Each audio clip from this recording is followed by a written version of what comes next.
Guys, আপনার কাটা মুকুট গাছে কি ফুল আসছে না? মাত্র 4টি সহজ ট্রিক্সে আপনার গাছও ভরে উঠবে এমন চমৎকার ফুলে। নাম্বার 1, প্রচুর রোদ।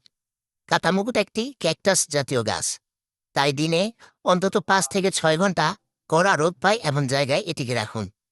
রোদ না পেলে কিন্তু ফুলও আসবে না। নাম্বার 2, পানি দেওয়ার নিয়ম। এই গাছের প্রধান শত্রু হলো অতিরিক্ত পানি। টবের মাটি পুরোপুরি শুকিয়ে গেলে তবে পানি দিন। গোড়ায় পানি জমে থাকলে শিকড় পচে গাছ মারা যেতে পারে। নাম্বার 3, মাটি প্রস্তুতকরণ। এর জন্য দরকার পানি নিষ্কাশনযুক্ত ঝুরঝুরে মাটি। সাধারণ মাটির সাথে সামান্য বালু মিশিয়ে টব তৈরি করুন, যেন পানি দেওয়ার সাথে সাথে তা নিচে নেমে যায়। নাম্বার 4, গাছের খাবার। মাসে মাত্র একবার সামান্য পটাশ বা তরল সার দিন। এটি গাছকে দ্রুত এবং বেশি পরিমাণে ফুল ফোটাতে সাহায্য করবে। ব্যাস, এই নিয়মগুলো মানলেই আপনার কাটা মুকুট গাছও ফুলে ফুলে ভরে থাকবে।